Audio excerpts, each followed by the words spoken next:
जय बाबा बजरंगबली का नाम लेते हुए और आज के वीडियो को स्टार्ट करते हैं और सीधे काम की बात करेंगे। ठीक है, तो जब हमने अभिप्रेरणा पढ़ा था तो उसमें हमने अभिप्रेरणा की परिभाषाएं पढ़ी थी। तो 1 मिनट 2 मिनट का मैं आपको छोटा सा उसका क्विक रिवीजन करवा देती हूँ। तो उसमें हमने गुड की परिभाषा पढ़ी थी, इम्पोर्टेंट थी। ठीक है, तो जब भी मैंने उसको ट्रिक से आपको बताया था कि किसी भी कार्य को जारी रखने के लिए, नियंत्रण करने के लिए, यानी कि हम उसको क्या बोलते हैं, गुड। उसके बाद हमने पढ़ी थी स्किनर की, नर नर किस पे दौड़ता है, राजमार्ग पे। ठीक है, और एक हमने पढ़ी थी मैकडूगल की। ठीक है, यानी कि मैकडी का बर्गर हमें देखते ही क्या प्रेरित करता है कि हम उसको खा लें जल्दी से। ठीक है, ये हमने अभिप्रेरणा की 3 परिभाषाएं पढ़ी थी। ठीक है, अभिप्रेरणा, मोटिवेशन। अभिप्रेरणा हिंदी में, इसको इंग्लिश में मोटिवेशन कहते हैं और ये मोटम लैटिन भाषा से शब्द लिया हुआ है। ठीक है, ये पूछा जा सकता है, इसका मतलब होता है मोशन, टू मूव मतलब गति करना। ठीक है, और अभिप्रेरणा को अधिगम का स्वर्ण पथ भी कहा सकता है, मुख्य चालक भी कह सकते हैं, सुनहरी सड़क भी कहा जा सकता है, क्योंकि बिना अभिप्रेरणा के हम कभी भी कुछ हासिल नहीं कर सकते। ठीक है, उसके बाद हमने जो इसकी मेन चीज़ पढ़ी थी वो पढ़ी थी मोटिवेशन, M = N+D+I। ठीक है, तो नीट प्लस ड्राइव प्लस इन्यूशन। ठीक है, ये चीज़ हमने पढ़ी थी। उसके बाद हमने प्रकार पढ़े थे कि अभिप्रेरणा 2 प्रकार की होती है, बाह्य और आंतरिक। ठीक है, उसके बाद हमने इसको अलग अलग जो मनोवैज्ञानिकों ने इसको दिया वो पढ़ा था।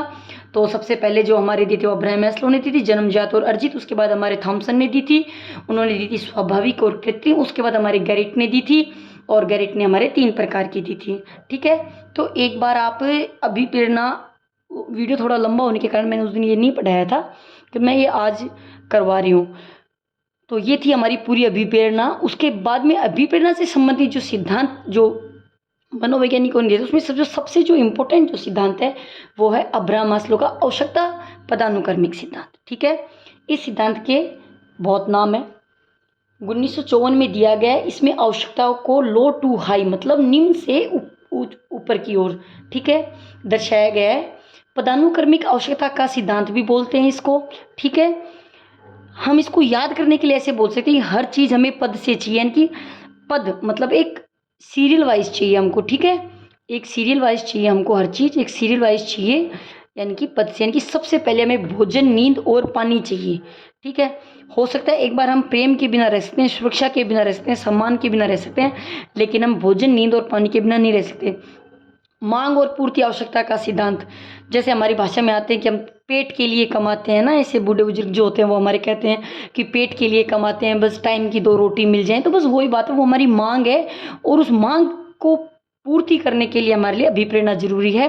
वह सिद्धांत हमारी नाभिकीय आवश्यकता का सिद्धांत, नाभिकीय का हम याद करने के हिसाब से ये कह सकते हैं कि नाभिकीय, जब हम देखिए केमिस्ट्री में भी जब हम पढ़ते हैं तो भी नाभिक हमेशा अंदर होता है, और अंदर जो चीज़ होती है वो बहुत इंपॉर्टेंट होती है। ठीक है, जैसे मैं कहूँ कि एक इंसान हाथ के बिना जीवन जी सकता है, लेकिन क्या वो अपने हार्ट के बिना जीवन जी सकता है? नहीं, यानी कि इंटरनली जो चीज़ें हैं वो होना आवश्यक है। तो नाभिकीय, स्वायत्तीकरण और मानवतावादी सिद्धांत। ठीक है, ये तो है इसके उपनाम। अब्राहम मास्लो का जो सिद्धांत है ये है उसके उपनाम। अब इन्होंने जो इसकी कितनी अवस्थाएं, सीधा क्वेश्चन पूछा जा सकता है कि इन्होंने इसकी कितनी अवस्थाएं बताई, तो हम क्या कहेंगे, हम कहेंगे इन्होंने इसकी कितनी अवस्थाएं बताई, 5 बताई। ठीक है, ये भी निम्न स्तर से उच्च स्तर तक की है। इसमें ऑप्शन में 5 ऑप्शंस देकर हमें ये 4 ऑप्शंस देकर हमें ये पूछा जाए इनमें से, निम्न में से निम्न स्तर की कौन सी नहीं है, उच्च स्तर की कौन सी नहीं है। ठीक है, तो वो हमारे क्वेश्चन पे डिपेंड करता है। सीधा नाम भी पूछा जा सकता है। हालांकि देखो मनोविज्ञान में मतलब साइकोलॉजी में सन हमेशा कम पूछी जाती है, तो सन को कोई इतना बड़ा इशू नहीं है, ये मैंने नॉर्मल लिख दिया है। ठीक है, तो सबसे उच्चतम स्तर का नाम क्या है और सबसे निम्नतम स्तर का नाम क्या है, और इनको जैसे ऐसे भी क्वेश्चन को लिख सकते हैं, जैसे मान लो यहाँ भोजन लिख दिया, फिर भोजन के बाद जैसे सुरक्षा को छोड़कर प्रेम लिख दिया। ठीक है, प्रेम को छोड़ के सम्मान लिख दिया, तो ऐसे करके मान लो 5 लिख दिए, 1-2 को मिसिंग कर दिया, तो क्वेश्चन ऐसे भी बन सकता है। ये तो देखो एग्जामिनर के ऊपर डिपेंड करता है, बस हमारा कंसेप्ट क्लियर होना चाहिए, हमें ये पता होना चाहिए कि कौन सी चीज़ कौन से नंबर पे रखी गई है और कौन कौन से सिद्धांत है, कौन से निम्न है कौन से उच्च हैं। ठीक है, तो ससरी तौर पे अपन बात करें तो निम्न स्तर में 3 है। सबसे पहले इंसान को जरूरत होती है भोजन की, नींद, पानी। हम खुद पे लेके इसको अगर हम खुद पे लेके इसको पढ़ेंगे तो मुझे लगता है कि इसको हमें रटने की जरूरत नहीं है। हम फिर कह रही हूँ मैं, सुरक्षा के बिना रह सकते हैं, प्रेम के बिना, लेकिन हम भूख नींद पानी, भूख नींद पानी, ठीक है, इतना मान लिया। इतना मैं अगर मान लिया तो मैं ये सोचती हूँ कि मान लो अपने, हम इसको समझ रहे हैं एक छोटे बच्चे के थ्रू, ठीक है। मान लो मेरे एक छोटा सा बच्चा है, सबसे पहले जब बच्चा मान लो रोता था, अपन यही अंदाज़ा लगाते कि पक्का इसको भूख लग रही होगी। भूख लगती है तो भोजन, नींद और पानी, ठीक है। उसके बाद जब बच्चा मान लो भोजन के बाद जो सेकंड अवस्था आएगी वो आएगी हमारी सुरक्षा की।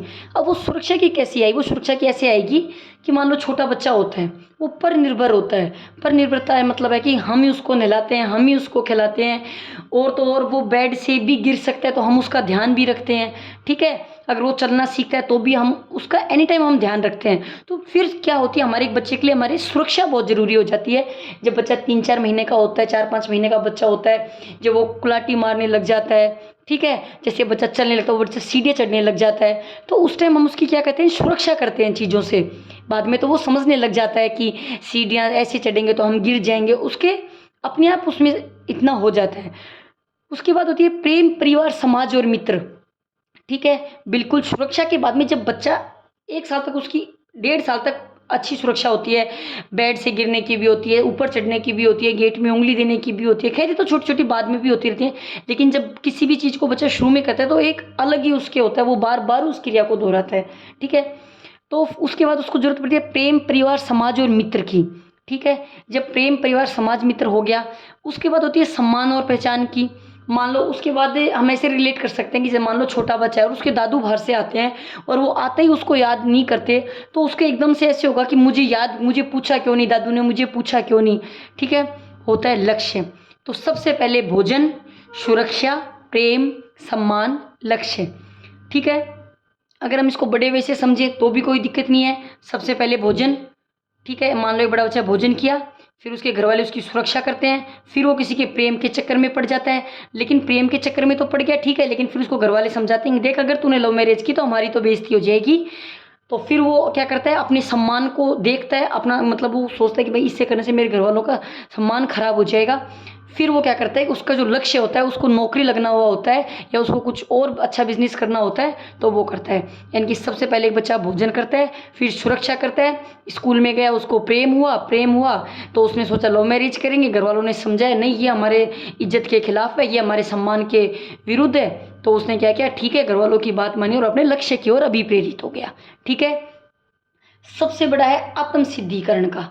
आत्म सिद्धि मतलब यहाँ उसको उसके जो 5 लक्ष्य होता है, उसका जो सबसे बड़ा लक्ष्य होता है वो उसका यहाँ पूरा हो जाता है, इसको आत्म सिद्धिकरण, ठीक है।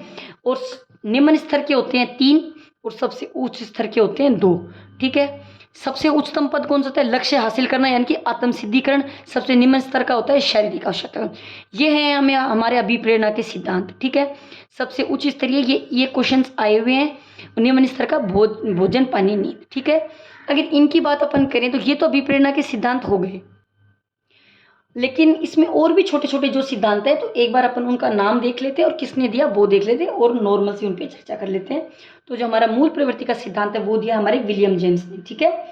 तो जो विलियम जेम्स थे वो हमने पढ़ा भी था। विलियम जेम्स जो थे उन्होंने कहा था कि बच्चे में जन्मजात रूप से ही कुछ मूल प्रवृत्तियां पाई जाती हैं और ये जो मूल प्रवृत्तियां होती हैं ये ही संवेगों को उत्पन्न करती हैं। अब मूल प्रवृत्ति संवेग का क्या संबंध है, ये जब हमने गैरेट पढ़ा था तो उसमें हमने इसकी चर्चा की थी। उसके बाद है चालक न्यूनता। चालक न्यूनता जब क्लार्क एम हल पढ़ा, जब हम अधिगम को ढंग से पढ़ते तो बात, जब क्लार्क एम हल की बात आती है तो चालक न्यूनता का सिद्धांत, ठीक है।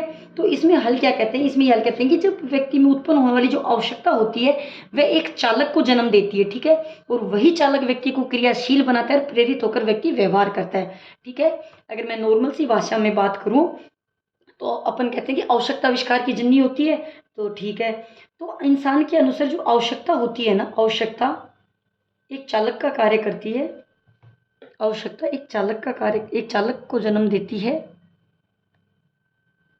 और वही चालक व्यक्ति को क्रियाशील बनाता है,